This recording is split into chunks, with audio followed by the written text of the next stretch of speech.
My name is Ali, I'm a doctor and YouTuber. I'm Taimur, I'm a data scientist and writer. And you're listening to Not Overthinking, the weekly podcast where we think about happiness, creativity, and the human condition. Hello and welcome back to Not Overthinking. Taimur, how are you doing today? I'm doing all right. We've just come back from a friend's birthday dinner in London. It's about 11:30, but I'm not too tired. I feel kind of energized after the socializing. Oh, fantastic. And that energy is perfect to segue to our sponsor for this week, and that sponsor is Skillshare. So, Taimur, can you remember what Skillshare does? Skillshare is like Netflix for online courses. Is that right? Yeah, online courses, online classes. I think classes is the word that they like to use. But essentially, it's an online community where you can get a monthly subscription and you get access to all sorts of classes from things like creativity and entrepreneurship and graphic design and web design and podcasting and even making YouTube videos. So I've got my own YouTube how to edit videos for YouTube, 3.5 hour long online class on Skillshare for how to use Final Cut Pro. Are there any other classes on Skillshare that you've taken that you kind of like? I would quite like to do a class about improv. Improv. I hear improv is a thing worth like doing. Regardless of whether you actually want to do improv. I'm not particularly interested in doing improv, but apparently it has wide-reaching consequences. So I thought something similar when I was in my first year of med school, and so I attended some improv classes. I think I remember this. Yeah, which were actually quite good. There was a lot of kind of yes and things like that stuff. Yeah.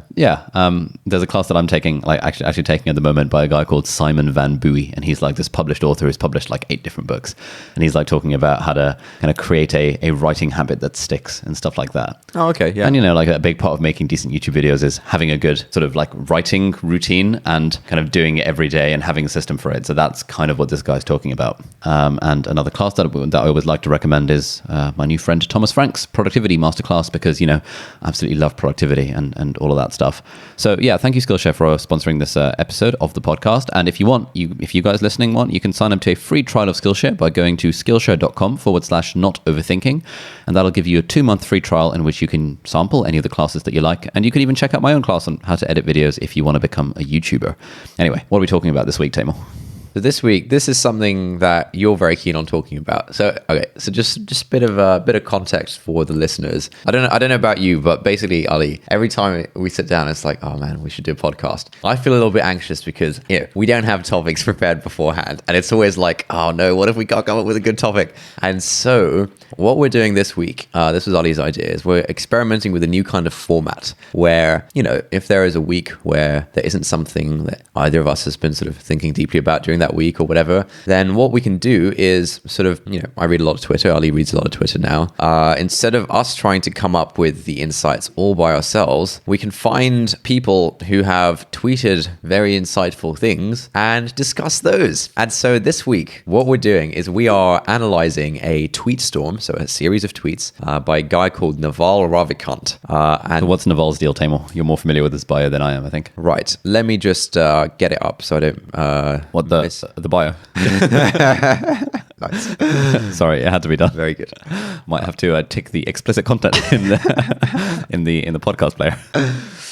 Cool. I don't want to misrepresent him, but Naval is, I guess, primarily at the moment the founder of a company called AngelList. It's kind of a techie thing. It's an online platform where people can invest in startups and startups can post jobs and things like that. So AngelList basically wants to be the sort of end-to-end thing, sort of like the end-to-end thing for startups, basically. Like when you launch your startup... What on earth does end-to-end mean? Sorry? What the hell does end-to-end mean? Basically, they want to be like the destination that startups go to, I guess, grow/scale, something to that effect. So, if you want to start a company and you're just starting out, what you might do is like, make a prototype of your product and put it on a website called Product Hunt, where people can sort of see new products that are being released and sort of try them out. And so Product Hunt is owned by AngelList. When your company gets a bit further along and you want to raise some investment, still via AngelList, you can, say, hey, this is my company. I'm raising a seed round. I want to raise this much money. And then investors who are also on the platform can check you out, get connected with you,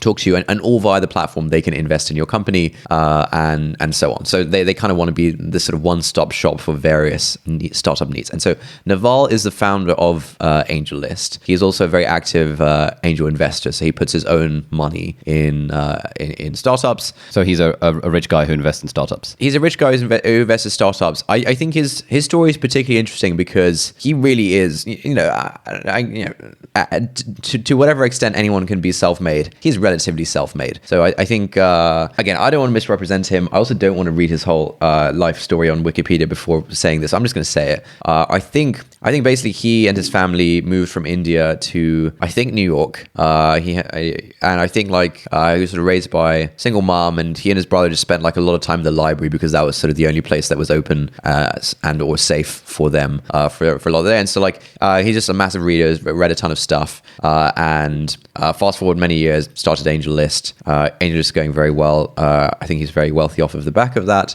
He does angel investing, but he's also one of the more sort of philosophically leaning startup guys. Indeed, his website is theangelphilosopher.com. So read into that what you will. So he's a bit of a, fancies himself a bit of a philosopher, and he has some very interesting ideas and thoughts on how to create sort of wealth. And that's what we're going to look at today. He did a tweet storm not too long ago called "How to Get Rich Without Getting Lucky," and this is very popular.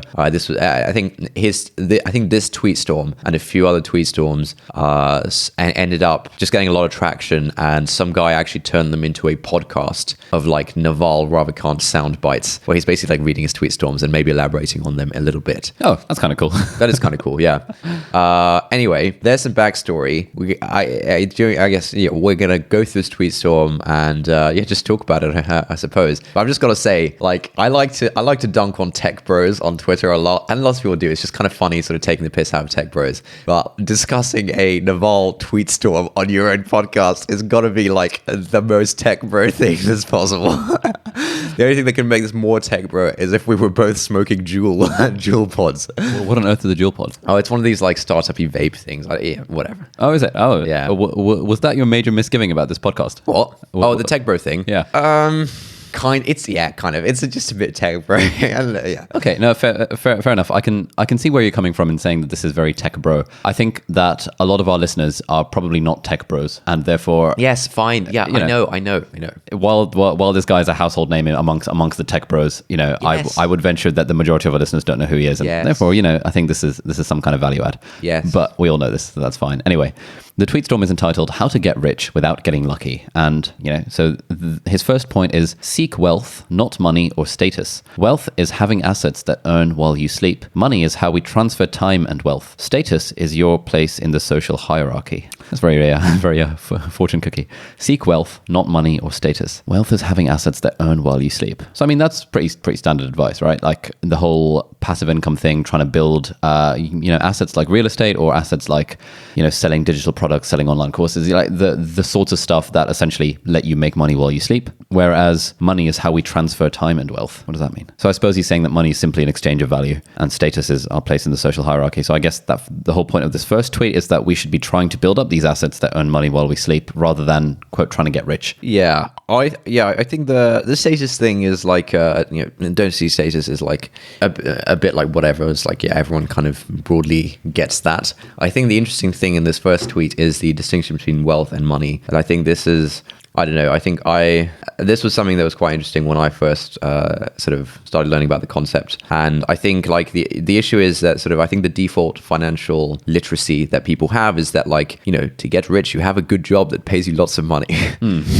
And I think very few people, look, I have very limited experience of the world of business and careers and things, but I think very few people get rich off of their base salary that they earn from their job. That is typically not what makes you rich. It's typically other things, and this idea of like wealth as this sort of I guess I don't know, how would you kind of define it? To be honest, I think my understanding of like what wealth really means, it just comes from sort of reading about it in lots of different contexts. And so we could read a definition of like wealth is this. I don't know if that do you know what I mean? I know what you mean. Okay, so let's move on. So the first one was seek wealth, not money or status. His second tweet is understand that ethical wealth creation is possible. If you secretly despise wealth, it will elude you. I think this is really important. Like, I think part of the reason that this whole money wealth thing kind of has a bad rep, and even now, sort of, even though you and I are quite used to talking about this stuff, I still feel a bit uneasy kind of throwing the words like money and wealth around on a podcast. Yeah, it's just, it feels a bit crude for some reason, but I don't think it should. Yeah, and what you're saying is if you secretly despise wealth, it will elude you. Ethical wealth creation is possible. I think I've got a few friends from university, the more sort of extreme left-leaning variety, who probably despise probably secretly despise wealth. Like I've got a few friends who would feel some form of moral superiority because they're working, they've graduated from Cambridge and they're working in like a Greggs or a McDonald's or something, feeling as if they're doing good, honest, hard labor, rather than, for example, creating wealth in some kind of hedge fund investment bank. I think that's a certain form of sort of signaling that a subset of my friends would and still do engage in. What do you mean by creating wealth in a hedge fund or an investment bank? As in, they would feel themselves morally superior for working at Greggs rather than for, doing the standard thing of taking your Cambridge degree and going to work in a bank. Oh, okay, right. You're not making a comment about the kind of work that banks do. Oh, God, no. As being wealth producing. No. Okay. But as in, the point I'm making is that for those people, I think they do secretly despise the idea of wealth. Okay. But anyway, point number 3: ignore people playing status games. Oh, this is one of your favorite topics. Love it. They gain status by attacking people playing wealth creation games. I don't really get it. What's he saying here? I think it's a bit cynical. Naval, mate, I think this is a little bit cynical. I think there is a lot of attacking of people playing wealth creation games. I don't know. It's kind of like, I feel like you can sort of split up sort of what goes on in sort of society as, basically in everything that goes on in society, some people are doing something and other people are watching the thing. And so, this applies in like lots of different spheres. In most spheres of most people's lives, we're kind of watching various things. Maybe in one or two spheres, we're like doing the thing, in the arena. Consuming versus creating. Yeah, I guess consuming versus creating. And I know, as like a content creator, you're sort of, that's the creating part of your life. And broadly, most other aspects of your life, you're kind of consuming things. Yeah. I don't really create any food. I just consume it. Yeah. And so I think he's kind of talking about that, like, I think he's talking about how in the fields where there are some fields where some people are creating and other people are consuming. I think this happens in every field, and often the people consuming like to talk about and discuss the people creating the thing. For example, people make movies, people watch movies and criticize movies and talk about them. People start startups. Journos nowadays like to hate on startups, and so there was this recent piece about the Away CEO. Did you read this? Oh yes. Yeah, there's all this kind of stuff where there are some people in the arena. There is a minority of people in the arena in whatever field. There is a majority of people spectating, and the spectators, kind of like to dunk on the, the combatants, something like that. Okay. And so I think he's saying that the spectators are playing the status game, the people in the arena are playing the wealth creation game, and there's always a bit of like spectators trying to dunk on the people in the arena. Okay. So the next one I think is more understandable than the previous ones. He says, you're not going to get rich renting out your time. You must own equity, a piece of a business, to gain your financial freedom. And I suppose this is probably the paradigm shifting insight that sort of like people will get at some point in their lives. For you and me, I guess it was through reading and sort of just getting interested in this whole like tech startup scene to recognize that the whole idea of exchanging time for money is fine in the short term, but it's not a viable long-term strat if you kind of optimizing for wealth creation. Yeah. And he says that you must own equity, a piece of a business, to gain your financial freedom. I think like recently, ever since like Jeff Bezos became like very rich off the back of Amazon and stuff, and people are saying, oh, he's like got hundreds of billions of dollars and stuff. There have been a few interesting kind of mathsy comparisons. I don't know if you've come across these, whereby it says that even if you earned, $5,000 a day, you would have to have worked, from the time of Jesus Christ for the last 2,000 years, and you still wouldn't be as rich as Jeff Bezos. Yeah. And that just seems mind-boggling because we all would intuitively think that $5,000 a day is like a pretty good salary. Yeah. You would think that's a lot of money. Yeah, I only get about like, I don't know, half of that. Yeah, half of that. Yeah, it's really. on that note, actually, sort of as I think we talked about this last week. There was this YouTuber Graham Stephen who like literally we didn't talk about that. Oh yeah. He literally makes $5,000 a day, like from his YouTube AdSense. Nice. Just like that's a lot of money. Yeah. But the point is that Jeff Bezos is rich, and all these rich people are rich because of the businesses they own and the equity in those businesses, as opposed to their day job. Yeah. I also like this idea of financial freedom. So is that something that you think about a lot? Because it's something that I spend a lot of time thinking about. Yeah, I know you think about it a lot. I don't spend that much time thinking about it because it is something I'm interested in. I just think like the sort of, if the startup goes well, I'll have financial freedom. Okay, yeah. That simple. Yeah, I suppose you're working in a sphere where that's kind of it's sort of a 0 or 1. Like either it goes well, in which case you're sorted, or it doesn't, in which case you'll have to. Well, in go back which to the case drawing board. you do round 2, you try again, and like it's a crazy ecosystem where that's possible. This doesn't go well. If you try and start a company, it doesn't go well. If you kind of were sensible about it, you can have get people to invest in you again and go for round 2, round 3, and so on. So all of the rounds are in a way sort of as soon as any one of them becomes successful, suddenly you're financially free, whatever that means. Yeah, sure. Okay. So the reason I think a hell of a lot about it is because my default career, medicine, is not the sort of career in which you become financially free, at least in the UK. In America, the salaries of doctors are absolutely huge, sort of in the sort of $300,000, $400,000 a year ranging up to sort of in the millions per year, because it's a private healthcare system. But in the UK, unless you do private practice, and a lot of it, you're sort of capped at about 100,000 and a bit per year, which is obviously a huge amount of money. But the reason I think about this a lot is, I think I've talked about this before, but often if I'm chatting to doctors at work, I like to ask the question that, if you won the lottery, would you still do medicine? Yeah. And invariably they either say no, or I would go part-time. Yeah. And then the next question is, okay, well, why don't you go part-time now? And the answer is always, oh, well, I need to pay the mortgage and put the kids through private school and, stuff like that. The yacht. Yeah, absolutely. And so to me, this idea of financial freedom is very important, because I don't want to be in a position whereby the money that I'm earning through my day job is the thing that is necessarily funding my lifestyle, because then that is sort of shackles, and you're kind of then shackled to doing work even if you don't like it, because you've got to pay the bills. Yeah.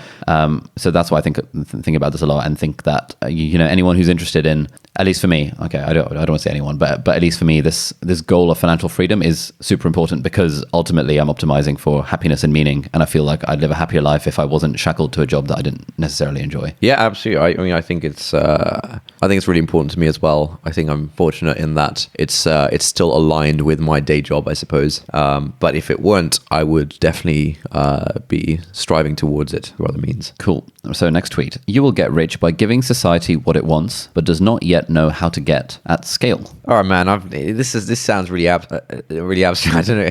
I mean, I kind of get what he means in the context of, I don't know, like startups and things. Basically saying like solve a problem at scale. Yeah, look, I get what it means. Yeah. I've been in, you and I probably understand this, and like understand what he's trying to get at here by saying at scale. I think the at scale bit is potentially tricky. Yeah. Okay. I think it essentially comes down to it kind of comes down to the thing about like trading time for money versus not trading time for money.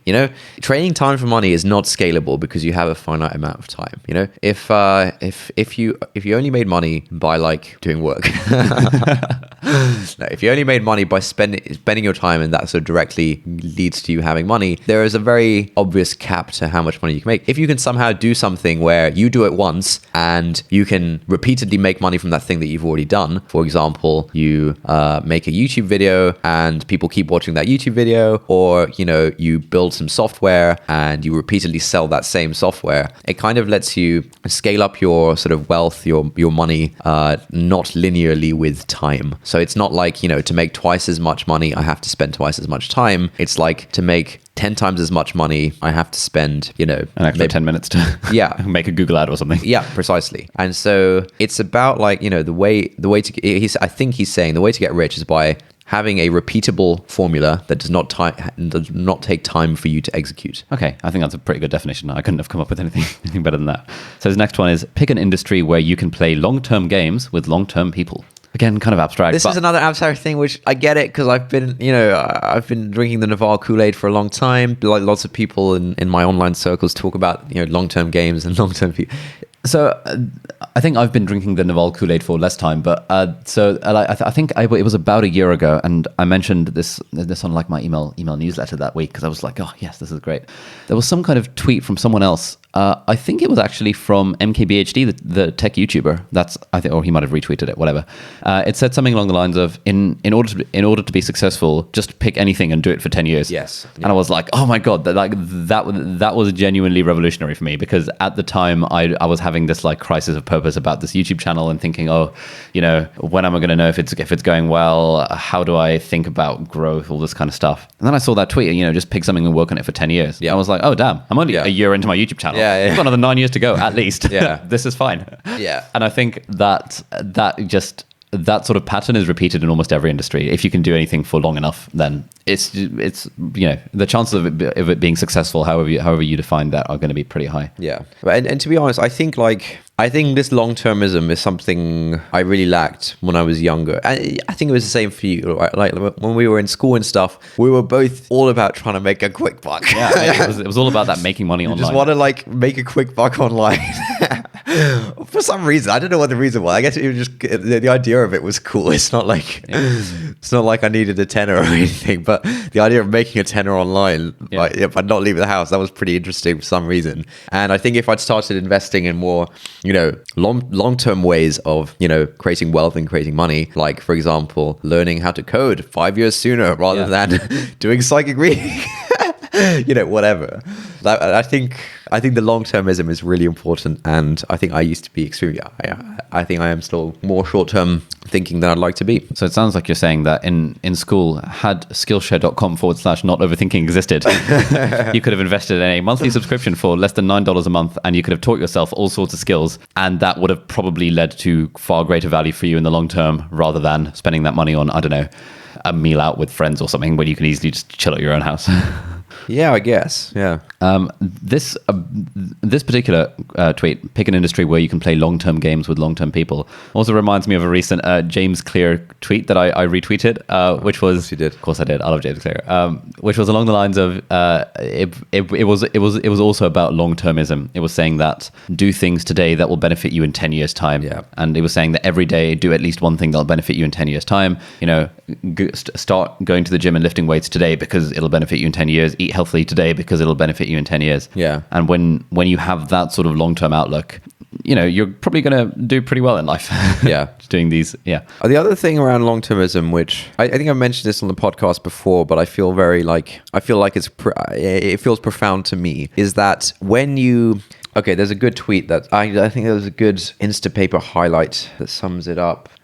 Should I find the highlight or should I just try and summarize it? All right, I'll just try and summarize. Essentially, we go through most of our life in like these windows where you have like the next milestone. Yeah? Until age 18, you have these like windows of like 1 year things where it's like, okay, I'm in this grade or year in school for a year, and then it's like, oh, year 8, and it's year 9, and it's year 10, and there's some like milestones. It's like GCSEs, and a couple of years later, there's like A levels, and it's like, okay, the next thing is like university, and like you go through like the first, if you go to university, for example, the first 21, 22 years of your life in some kind of system with some kind of next step or milestone or hoop to jump through within the next 1 to 2 years.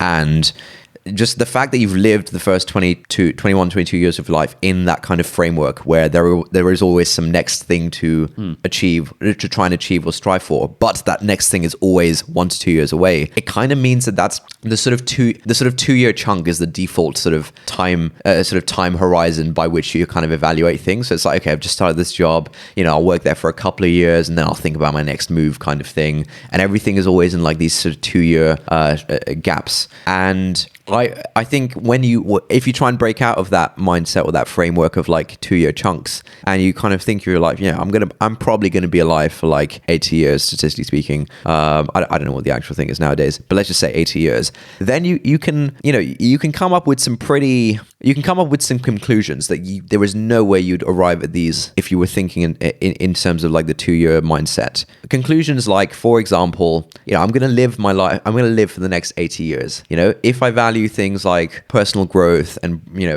widening my box, my perspectives and things like that, if I value that kind of stuff, it is a no-brainer for me to spend at least 2 out of the next 80 years living in a different country, with different people. It is an absolute no-brainer, and you would never reach that conclusion. I mean, I think it's no-brainer to do like 2 out of the next 10 years, and that's not a conclusion you'd reach if you're only thinking in terms of like 2 year gaps. And so if you think like in terms of like, okay, I have 80 years on this planet, what are the things I care about? What kind of things can I actually do to achieve these things? It's like you reach these kinds of conclusions that you wouldn't reach otherwise. And I think that's pretty powerful, and I want us to sort of do more of that thinking. Oh, That is very powerful, because I've definitely noticed this a lot in myself, like especially growing up with the whole like, it felt that from secondary school onwards, the goal of get into a good university was always the thing to optimize for. Yeah. And like, so, you know, things like taking part in school plays and doing extracurricular activities was always somewhat in service of this idea of getting into a good university.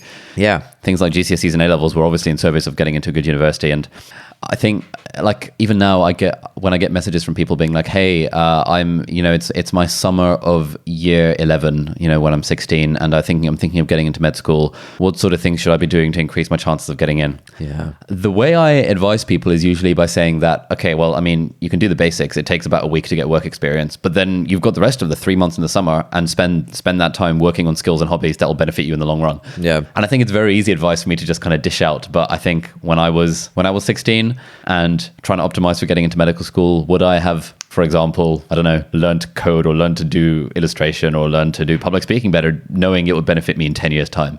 Probably not. Yeah. I think also it's very easy for us. I think Paul Graham had that recent article about the thing to unlearn. Yep. Which was all about this idea that when we're growing up with the whole school, college, university system, we are essentially being tested in certain ways, and those tests are supposed to, in a way, correlate with things like for example, the idea of a test is that it should test what you've learned in the class, and if the class was good and you learned well, then you'll do well on the test. But actually, tests, while that's their intention, they don't, in practice, they don't test that. They test how well you prepared for the test. Yep.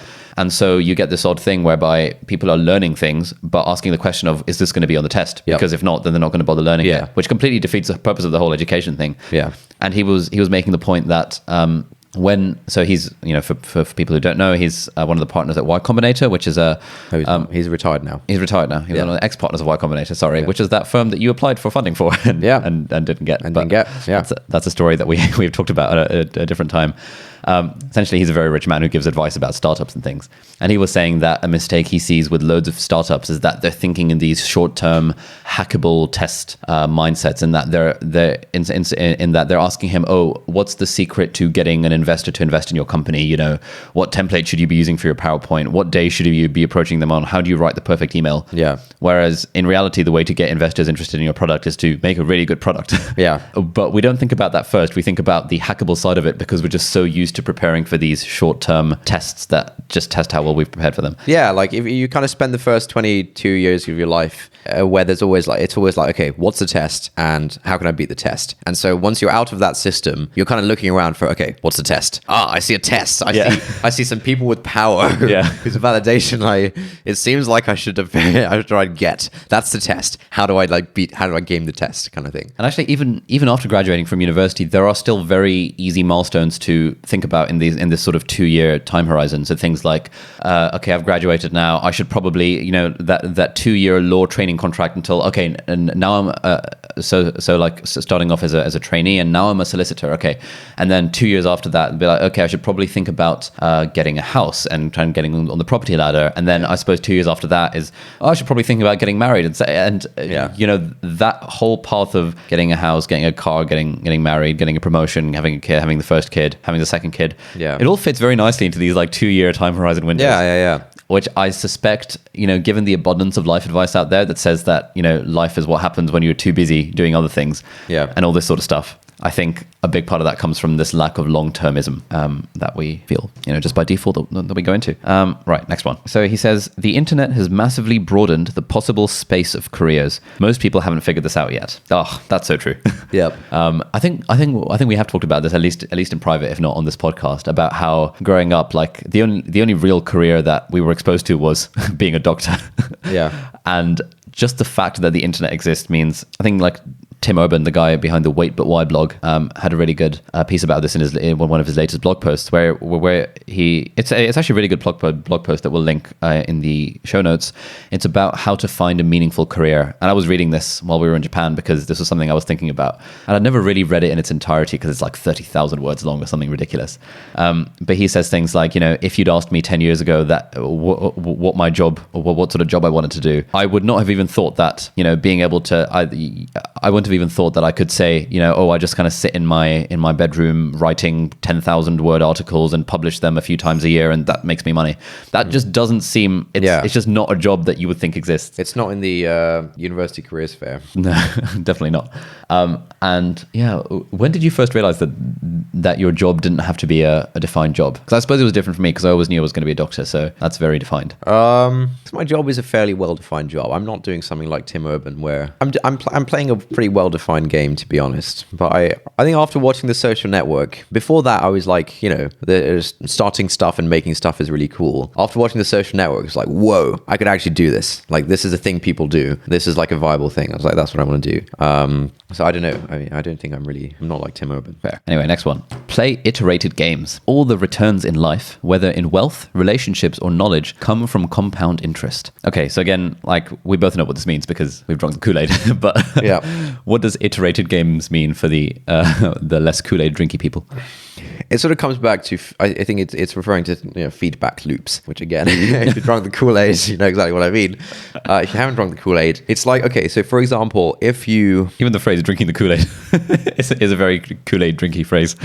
But yeah, I think it's just an American phrase. I quite like it, personally. Oh, have you had Kool-Aid? I don't think it's a drink, mate. Is it not? I swear it's a drink.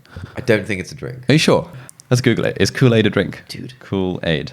If it is now a drink. Kool-Aid is like Kool-Aid with a K is a drink. You look like an idiot now. All right, cool. I guess. You've not been drinking enough of the Kool-Aid. Yep. Anyway, sorry, continue. Play iterated games. What does he mean by that? It's about like feedback loops and like improving on things. So for example, if the game you're playing is like... I feel even this framing of like everything as a game is pretty like... pretty tech bro. It's pretty tech bro. I think it's a useful framing. Basically, by feedback loop, people sort of mean this idea that like you do an action, you get some response, and then based on that response, you can like figure out how to do a better action next time. So, for example, if you are playing tennis and there's a tennis ball machine on the other side of the court that's just firing balls right in the same place to your forehand, and you're hitting like a forehand every second, that's a really tight feedback loop. After each forehand, internally you can kind of judge like, was that good? What was bad about that? What can I improve? And then the next second you have the next ball and you can like put that stuff into action. That's a really tight feedback loop and you can sort of improve really quickly that way. I really like ice skating for this reason as well, because the feedback loop is essentially each time you go around the rink. Like when you go around the rink the first time when you get on the ice, presumably you're a bit rusty because you haven't done it for a while, and then by the time you've gone around once, it's all started to come back, and then the next time you go around you're like, okay, I want to start time. Yeah, sorry. I want to start. You start sort of pushing the boundaries, and each time you go around the rink, you sort of push the boundaries more and more, and you can really feel yourself improving every single time you go around. And then you think, whoa, like 3 times, 5 minutes ago when I had only gone around it like twice, I was almost falling over every time. Now I'm basically fine. And so that's like a feedback loop. And Naval is sort of advocating for finding good feedback loops in whatever you do. So for example, I don't know, in sort of medicine, or what's the sort of...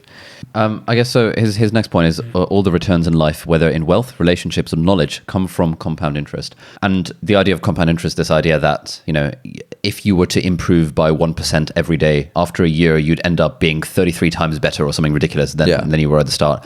Because, if you had £100 and you had a 5% increase that was compounded over time, then in year 1 it would be 105, and then in year 2 it would be 5% of that 105, which would be a bit more, and then it's 5% of that 107.5, which is a bit more. And over time you actually get this very kind of exponential increase in how good you become compared to the start. And I guess what he's saying is that the earlier you can start playing these games in all aspects of your life and recognizing the effect of compound interest, the effect of just getting a little bit better, and doing that a lot, that is sort of the iteration on that. So things like going to the gym, if you can increase your weights by 1% every time you go to the gym, eventually you'll quite quickly you'll become pretty hench if you can continue this. Equally in terms of relationships or in terms of knowledge, if you can improve in some way or another by even 1% every time, that it becomes an iterated game that you can then that really good returns will come from.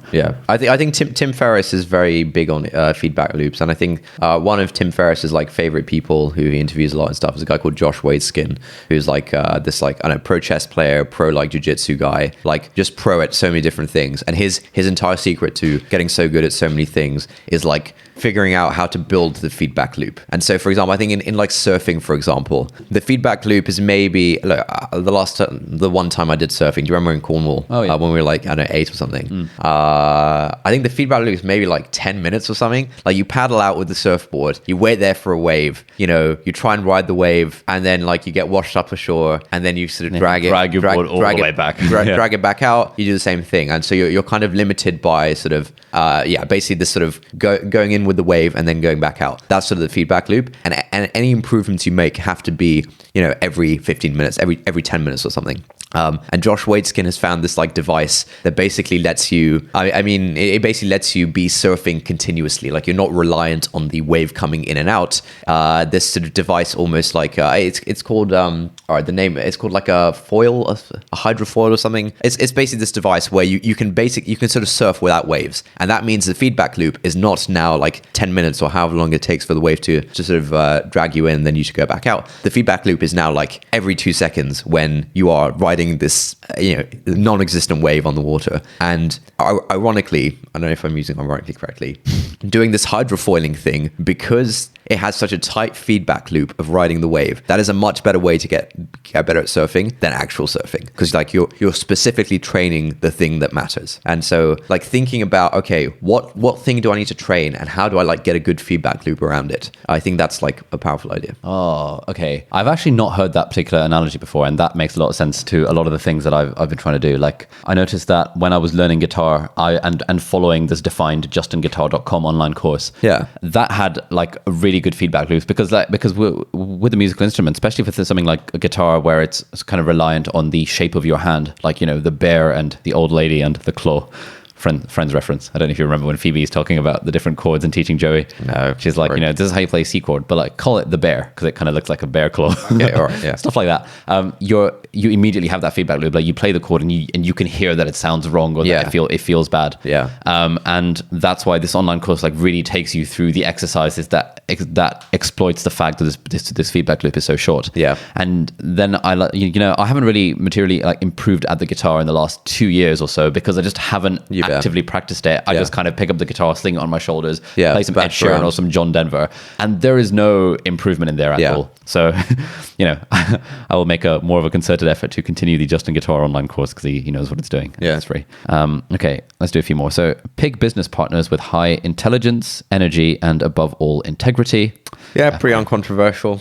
Yeah, fine. And don't partner with cynics and pessimists. Their beliefs are self-fulfilling. Yeah, we've talked about this on the podcast. I think cynicism and pessimism is. Have we talked about it on the podcast? Haven't we? I don't know. Have we done an episode about is it okay to complain? I think it's about the complaining episode. I think we've done one. Yeah. I think I said something along the lines of, I used to think like being a cynic was cool. Negativity, just negativity in general was like cool. Cool. Learn to sell, learn to build. If you can do both, you will be unstoppable. I think this is what this sounds nice. I think it sounds super abstract. Like if you tell this advice to someone, it's like, what the hell am I meant to do with this, man? Like, what do you learn to sell, learn to build?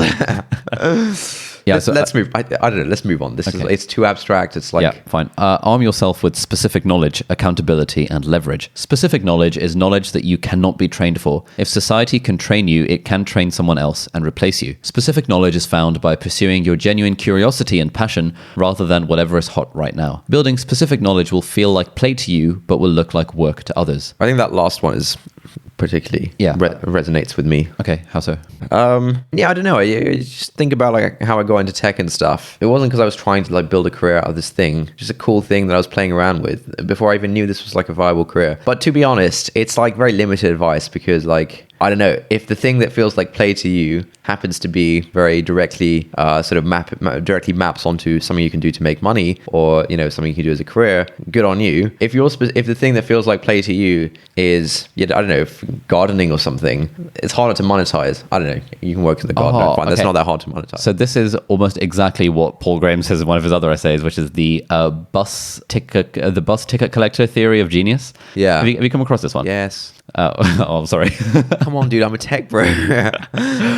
So the point that Paul Gray makes in this essay, if I can remember the argument, is that imagine someone who collects bus tickets. There are people around the world who just make a hobby out of collecting bus tickets, and they try and find, and they really, really go really deep, obsessively deep into it, and they just absolutely love it, and they've memorized all the bus timetables and know all this stuff about bus ticket collecting. Yeah. And to them, bus ticket collecting does not feel like work in the slightest. It feels like play. And the point that he's making is that for anyone who is considered genius or very well respected or really successful in whatever field that they're in, they've gotten there because that thing has felt like play to them initially. Like it's been essentially like collecting bus tickets, but crucially, the people who are successful in it are the ones who have created who've been doing something that's economically useful. Yeah. So bus ticket collecting is not very useful at all. But for example, if the thing that feels like play to you happens to be graphic design when you're 11 years old, or happens to be coding when you're 14, or anything like that, or even writing books when you're 15, 16, or however old you are, then those are more economically viable solutions to economically viable options. And there's another thing that I think like Gary Vee said recently, which is that people often ask the question that, okay, if I were to learn to code in order to build this business, how long will it take me? Or they say something like, okay, right, I'm going to carve out 2 hours a day in order to learn to code so that I can do this thing later on.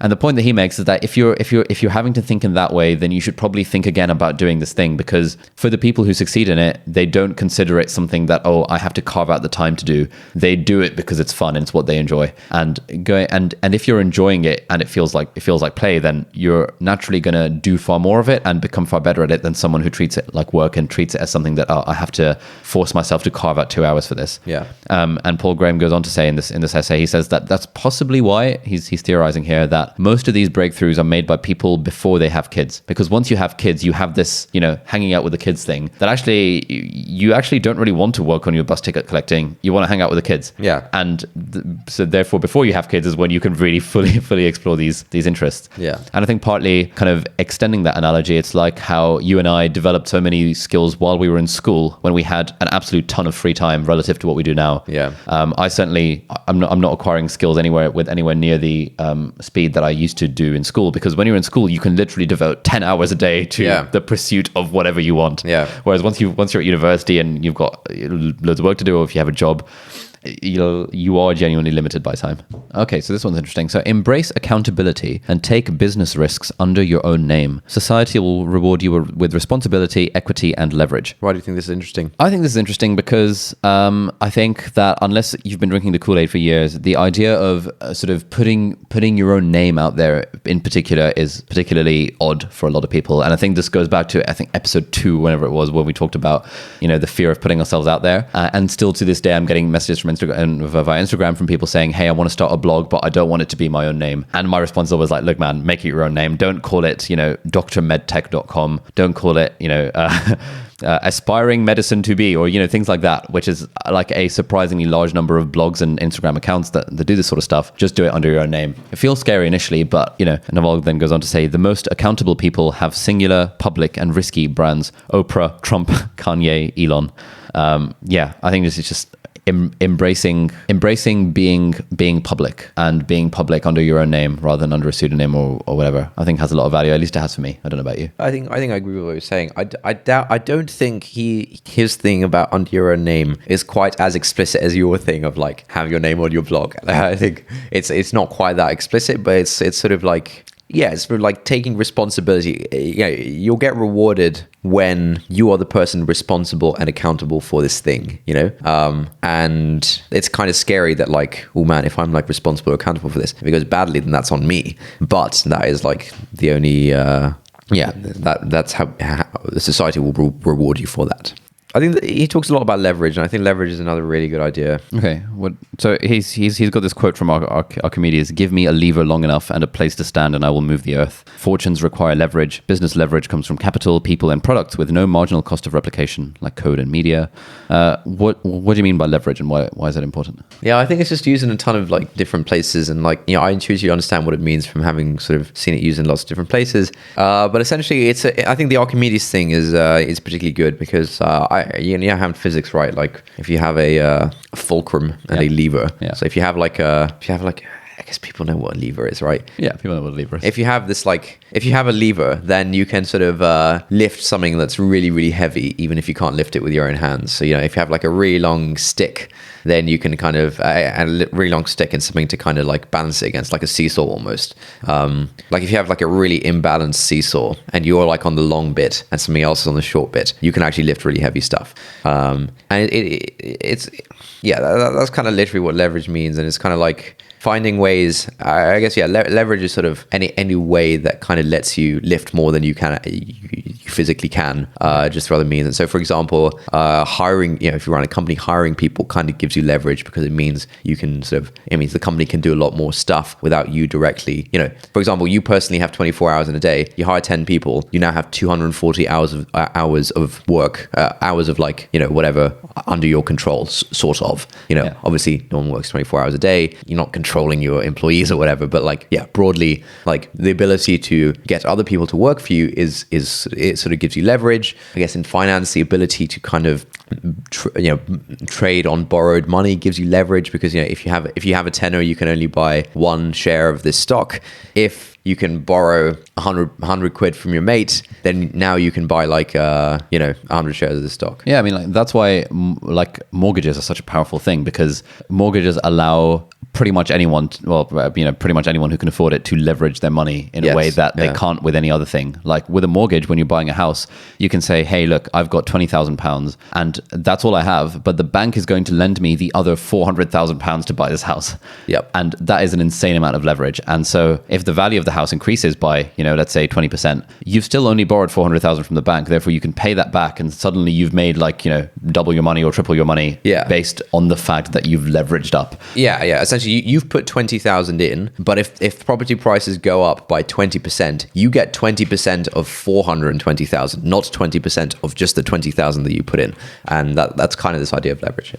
Oh, this is interesting. So capital and labor are permissioned leverage. Everyone is chasing capital, but someone has to give it to you. Everyone is trying to lead, but someone has to follow you. So what he's saying is that you need someone's permission to acquire money leverage and labor leverage, and that you actually find people to give you money or find people to work for you. Yeah. But he then says that code and media are permissionless leverage. They're the leverage behind the newly rich. You can create software and media that works for you while you sleep. Yeah. And that's pretty much like my whole kind of business model outside of medicine. It used to be software through kind of like I suppose it still is software partly through the online courses and through the online question banks and through the business, and then there's the media, either YouTube videos and now these podcasts now that we're sponsored by Skillshare.com/not overthinking. If you guys want to sign up, you can create software and media that works for you while you sleep. And that is there was an idea I came across recently, which is about investing. And you know how when investing, people say you should diversify your assets. So for example, real estate would be an asset class and stocks and shares would be an asset class.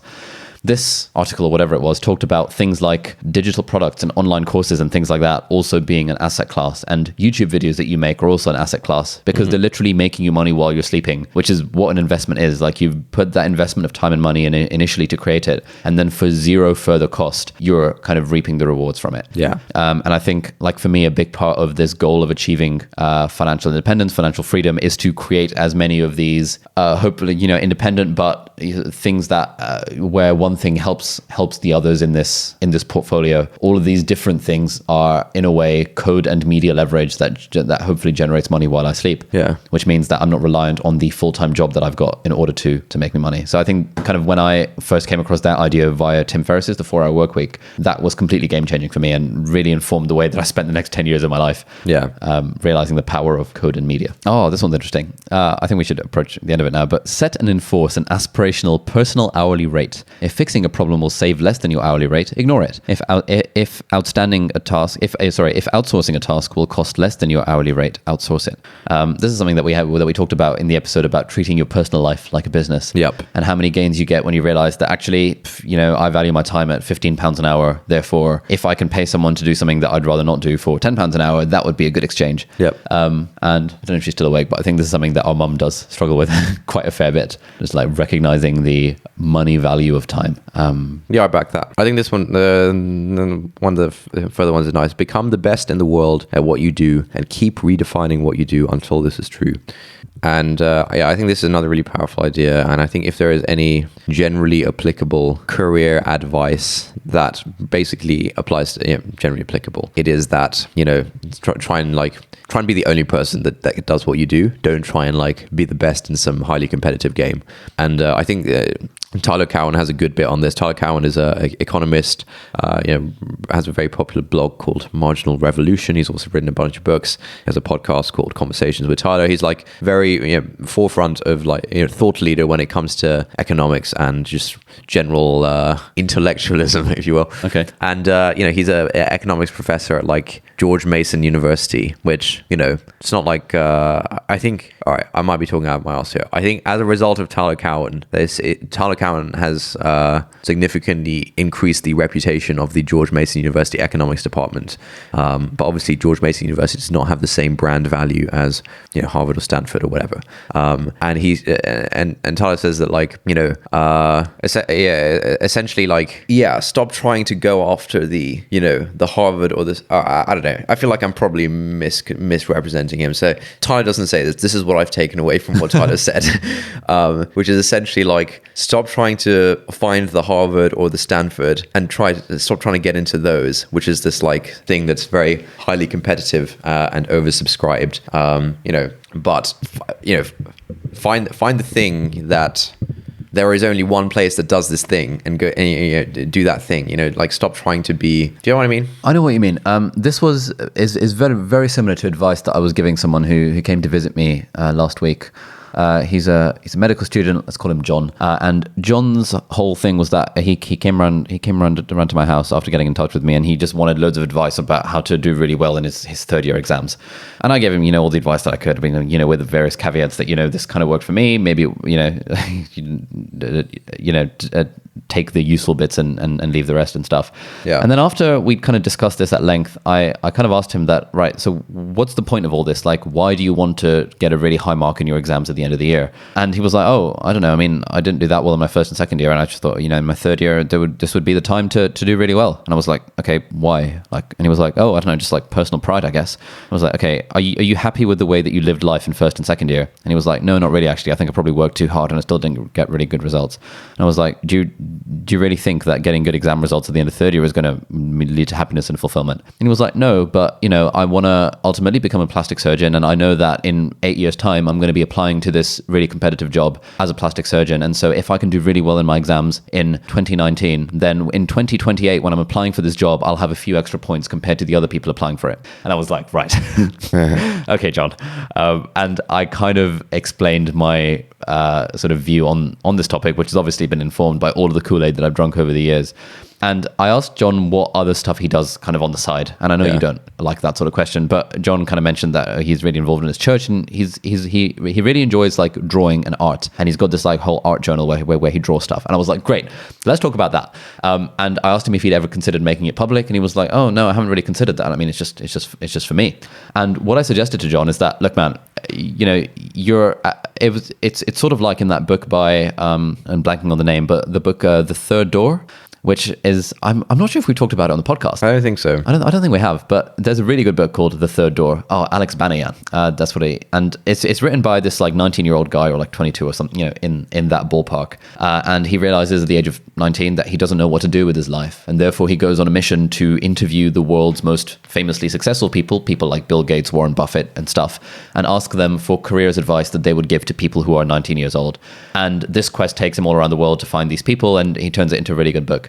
But the reason it's called The Third Door is the analogy he says is that life is like a nightclub in that there are 3 doors. There are always 3 ways to get in. The first door is the door that everyone stands in queue, and the line extends for 3 blocks and you're waiting in line to get in. Yeah. The second door is for the billionaires and the celebrities that can just slip in because, they know people. Whereas the third door is, you sneak in and around the back alley, you open the window that's a little bit open, you sneak into the kitchens, you make friends with the wait staff, and you kind of get in via the third door. Yeah. And his point is that the most successful people, the most famously successful people, whether it's Bill Gates landing his first deal deal with Microsoft, or whether it's, Steven Spielberg becoming the youngest director in Hollywood history, they all got into their respective fields via the third door. Yeah. Like they found an alternative way, and that wasn't competing with what everyone else was doing. Yeah, yeah. And so I told this analogy to this guy, John, and he was like, it kind of completely blew his mind, because I think after this conversation, he said that conversation has really kind of changed his perspective. At least it did at the time. I don't know if he's going to revert to this. Yeah. But he realized that his whole life he'd been playing this first door game of trying to compete with other people for a very kind of select few positions as a plastic surgery trainee, for example. Yeah. And just kind of accepted that having that goal will bring him fulfillment and happiness in some way, even though working towards that goal was not making him happy at all. Yeah. And was actively making him unhappy because he was working too hard in order to achieve this lofty goal of, in 8 years' time, I want to be a plastic surgeon, whatever.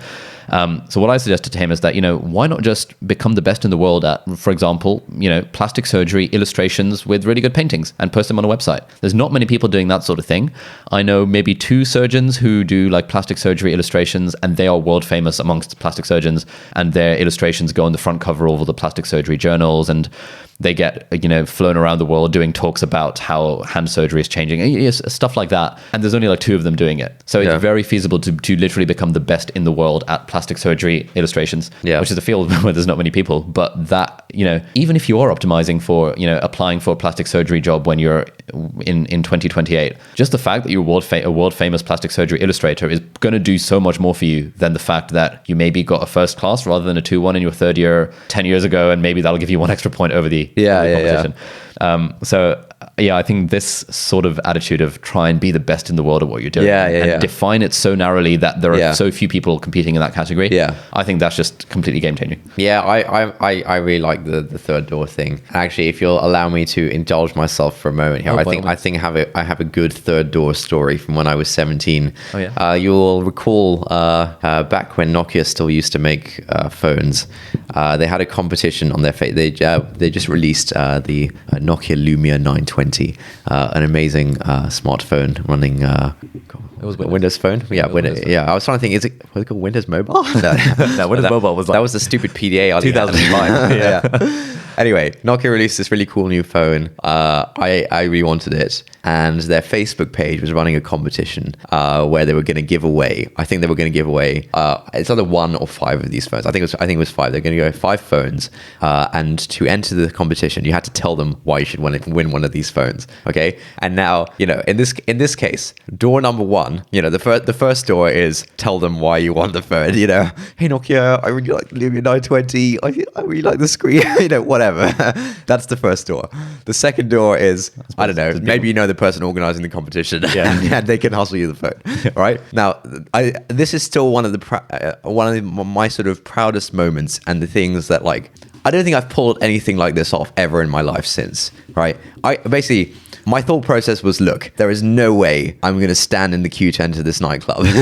I'm not going to there's no way I can just tell them, hey, I want this phone for this reason, and expect to go anywhere with that, because that's like the standard thing. Everyone else is going to be doing that. I need to find sort of essentially a way to stand out and a way to be sort of playing a different game than everyone else. And so I thought, okay, I'm going to write a rhyming poem about why I should win this thing. And in my head, I thought, okay, I thought maybe there's like a 50% chance they don't read any of the submissions and they just give it out randomly. In that case, I'm as much of a chump as everyone else. I probably won't get the phone. In the event that they do actually read the submissions, there is no way this won't stand out. And so I wrote a rhyming poem, and it was genius. I worked backwards from the final line because I wanted the final few words to be the Nokia Lumia 920. I worked backwards from that, figuring out good rhymes and stuff. And I won the phone, and that was absolutely mind-blowing. That's the only time where I've had a very solid thought process and plan, and the plan it's gone according to plan. Nothing in my life has gone that well. That justifiably well. There was no luck in that at all. This was a prize for to win a phone, and there was no luck in that. That was the plan. It worked. It was sick. The third door. Love it. Forgive me for blowing my own trumpet there. I'm seeing if I can find your poem. Really? Yeah, because I feel, mate, if we can find it, that'd be great. I think it was really good. I think I can remember bits of it. I actually don't know how to use Facebook anymore to find photos. Where on earth are photos on Facebook these days? Do you have the thing? Oh wait, if I can somehow search my very old Hotmail email inbox, outbox, whatever you call it. Where on earth are Facebook? Hotmail.com. Mate, if we can find this is going to make you so happy. I love reliving stupid stuff like this, man. think it's in a OneNote somewhere. All right, I'm in my mailbox. Okay, I'm gonna see if I can find it on my, because I feel like I posted this on my wall you? back when wall photos was a thing. Did you? That's very nice of you. I think partly is because we had to pretend that I was winning it because there was something about me being old enough to enter the competition. Oh, I do remember. I Yes. remember this. Yeah. There was something around that, wasn't there? Yeah, timeline photos maybe. You actually posted on your wall. You wouldn't have that wouldn't have been the submission. The submission would have been via an email that I would have sent. I remember having the photo of your poem and the phone or something on my wall somewhere. I'm thinking, cool. I'm thinking I can find it now. Find it. This is gonna be one long ass podcast. Good job. We trimmed the silences. And we can't tell people that anymore. It was quite funny a few weeks ago when James, our friend, messaged saying that, oh my god, this podcast is great. It sounds like you guys like are radio trained because you're just kind of going just like one line straight after the other. And I was like, oh James, Oh man, if only you knew about the strip silence feature of London. All right, I've just searched for Lumia 920 on my old Hotmail account. Come on. Mobile loads. That was the thing. Wow. Oh, I've got it. No, really? Timeline for. Oh no. I don't think the poem was on the photo. No, the poem isn't on the photo. This is the screenshot. We know you've been waiting. We would like to say congratulations to Vicky Huston, Cormac Hall, Ali Abdal, Peter Robinson, and David McRae, who each won a Lumia 920. When was this? This was 24th October 2012. Yeah. Damn, long time ago. And I commented 7 years ago. Oh, no, so James Troy commented, F no Sahel, and now you. I need to enter these competitions. Oh, yeah, because Sahel won like the Lumia 800, like not long before that. And I replied saying, in fairness, Tame won it through wit rather than dumb luck. Nice. Yeah. Of course I did. Oh, bro, open up your laptop. Let me search on the laptop. The mobile website for Outlook is being really slow. There you go. This isn't even going to be worth it for anyone listening. No, this is purely for me at this point. Purely self-indulgent. Dude, it's logged in. And then I've got the final Naval tweet that we can end with as well once we've got this. One. We're going to stay silent now so that it'll look as if you've just found it.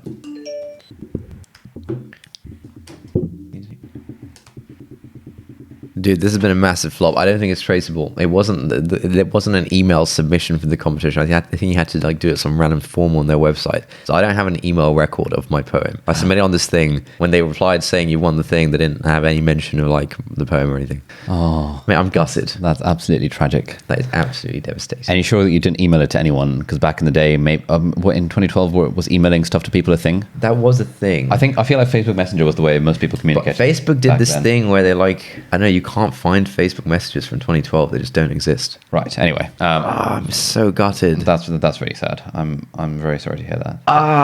It's my life's crowning achievement. Lost in the ether of the internet. What the hell? Anyway, I think we should end this podcast with the final tweet in Naval's tweetstorm, which is that, but just as a reminder, the tweetstorm is called How to Get Rich Without Getting Lucky. And we've talked about some of the tweets in it and the way that it's kind of relevant to our own lives and our own thoughts on it. His final tweet is, when you're finally wealthy, you'll realize that it wasn't what you were seeking in the first place, but that's for another day. Good stuff. And I think that's a good place to end this pod. Yeah. I think that's pretty good insight as well. That when you're finally wealthy, you realize it wasn't what you were seeking. Everyone for. says this, but it's a nice end to this tweet storm for sure. But everyone says it for a reason, right? Yeah. I mean, I back it. I'm not disagreeing with the thing. I'm just saying, like, he's not. It's not very novel from Naval. Oh yeah. Well, very good. Thank you. So, do you have any novel insights of the week? I think I do. Bring up my Twitter. Well, while you're bringing up your Twitter, I have an insight of this week, and that is the 3-date rule that I sort of arrived at after discussion with a friend over dinner earlier today. And that is that... Do you want to also add that I arrived at it independently before that? Potentially you did, but I arrived at it like 6 months ago. But you never told me, you never mentioned it on the podcast, so, you know. Fine, yeah, it doesn't exist. It doesn't exist, exactly. Much like your poem, which you're just making up at this point. My insight of the week is the 3-date rule. Now, this is a rule that helps us navigate the treacherous and somewhat unpredictable waters of modern dating. And that is that, you know, when the conundrum or the problem is that when you're going on dates with someone, you often don't really know, like after the first date, like I think one like hanging out over dinner or doing something, there's really not enough time to get to know someone to the point where you can feasibly make an informed decision about whether you want to continue seeing them again. Even I think even if it goes really badly, however you define that, I think it's still worth meeting up at least a second time, unless of course it's like, really, really bad. And I'm saying this from a position of male privilege in that I never really need to worry about my own safety on dates, blah, blah, blah. But essentially the 3-date rule is that if you go on a first date with someone, you should go, or you should from your end be open to going on at least 2 more, up to the point where you've been on 3 dates with them before you make any kind of decision about whether to continue seeing them or to not see them anymore.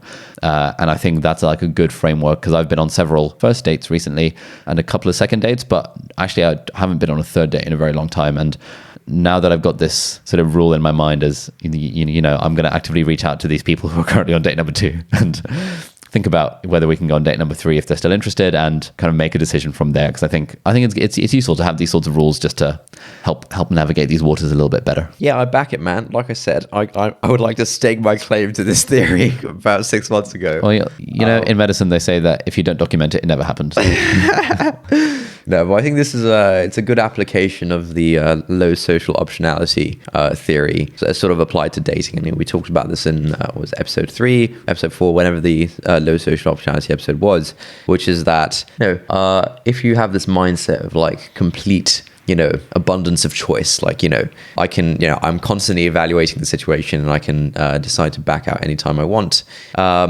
It's I don't think it lends itself very well to human relationships. And I gave examples in that podcast episode about plenty of times where my sort of initial impressions of someone, or like the initial day or 2 that I spent with someone, I didn't think we'd be friends. They didn't seem like the kind of person who I'd be friends with. And then after that, it turned out that we actually had a lot in common. We really got on, blah blah blah. And so it's kind of the thing about first impressions, I suppose. And so I back the 3-date minimum, because it takes time for people to warm up to each other, become comfortable. It takes time to sort of find the nuances about a person that might draw you to them. Basically, if you want to make a call after a first date, you're putting a lot of faith in your own essentially first impression of someone. Cool. So that was my insight of the week. What about yours? I read a good article this week. I shared it with you. I think you'll probably write your email newsletter about it tomorrow. No, I won't. Oh, you won't? No. Damn. Okay, fine. All right. Fine. I might do, depending on whether I can think of anything else to write about. Man, trying to play hardball with me. Yeah. I don't need your articles that you share. This article is called Overcoming Your Demons by a guy called Morgan Housel, at Morgan Housel on Twitter. Classic tech bro. My God. Like no one even knows how to spell that. Yeah, whatever. Link in the show notes. Link in the show notes. It's called Overcoming Your Demons, and this is an article about Morgan's essentially struggle with stuttering. And so all throughout his life, this guy has had a stutter, and he said there's some interesting statistics in there. He says about 20% of kids stutter, most outgrow it by age 5, about 1% still stutter by age 10, and a lucky 0.1% stutter into adulthood, with some small fraction of that being chronic enough to affect their daily life. I am one of them, he said. And basically, he's been stuttering. He said he was stuttering as long as he'd been talking. He says, since words have been coming out of my mouth, I've struggled to push through simple sounds and sputtered through basic words. Maybe you've noticed, maybe you haven't. And he says that the worst thing about stuttering is how little people know about it. And people kind of it's something that it's the kind of thing that I guess when you're younger, people are just kind of mean and stuff, and it's the kind of thing they might make fun of, and it's the kind of thing that's sort of mocked in general. I think that now society is moving towards a place where this kind of like ableism is sort of frowned upon. I think that's really good, but it's this thing that most people don't really have any knowledge of, and he says that this is a particularly sort of tough issue because he says stutterers have no spokesperson, no awareness month. It's so unknown and secretive that it's nearly acceptable to heckle it in public in ways that would be unthinkable for other disabilities. People comfortably discriminate against what they're unfamiliar with, and stuttering is unfamiliar to most people. In 33 years, I've never met another chronic stutterer, and he thinks this is really misleading. And he thinks the reason stuttering seems uncommon is because most stutterers don't talk much because they have this stutter. And he talks about how, like, as a kid growing up, he basically assumed that anything involving any kind of talking talking or public speaking is just something that's cut off to him for his whole life. And he talks about how, when he was in secondary school, the teacher sort of called on him in the class to read something up in front of the class, and it just went absolutely terribly. He he couldn't get the word "the" out of his mouth, and so he went back to his desk and had to cry, and people laughed at him, and various other examples of this kind of thing. And he says the whole point here is that, if you know him now, and I only knew him through Twitter, like he's a very accomplished investor and writer and stuff like that. I only knew him through this Twitter thing. And even if you know him now, you won't suspect he has been on any kind of profound journey to overcome his stuttering, because he's figured out lots of workarounds. So, when he talks on the fly, he is like trying to foresee whether he's going to run into any problem words or problem sounds. And on the fly, he sort of tries to alter his sentences so that he doesn't run into any particular sounds that he's bad at saying. And so he says that, this has been like a 30-year-long journey for me to figure out these tricks and these hacks to not sound like I have a stutter. But this has been like a chronic, debilitating illness in my life that basically no one knows about. And he thinks that like his whole point is basically, everyone will have these kind of challenges no one knows about. Everyone has gone through something or is going through something, and you won't know about it. So A, just be nicer to people, and B, it's kind of at the end of the year, people are sort of reflecting on, what did I achieve this year and stuff, and people are posting on Twitter about like, I got this promotion, or like, this outward external thing that I've done got this kind of recognition or whatever. And he says that like, his most proud achievement in life is like overcoming his stuttering problem, and like all the most really important achievements are going to be these internal things that no one knows about, no one needs to know about. It's not going to be an outward thing. And so when you're reading these sort of things of like, oh, this is what I achieved in 2019, take it with a pinch of salt. That stuff doesn't matter. It's all sort of the internal battles. I think it was really good. We'll link it in the show notes. Okay, so it sounds like you're doing the show notes because you've promised to link a lot of things. Yeah, sure, why not? All right, good stuff. Well, thank you very much for listening, everyone. It'll be interesting to hear people's feedback on this format. Yeah, I feel like it's been very long and rambly. It's over an hour long. We probably come down to about an hour after we remove the pauses. I don't know if it's been interesting to people. Yeah, let us know what you think. Email us at hi@notoverthink.com. We're fairly behind on emails. We'll do it. But yeah, we genuinely want to hear what people think about this format. If it's good, then it's great, because then I don't have to get anxious before every podcast, because worst case scenario, we go through someone's tweets. So really hoping people like this format. Yeah, thanks very much for listening, and we'll see you in the next one. Bye-bye.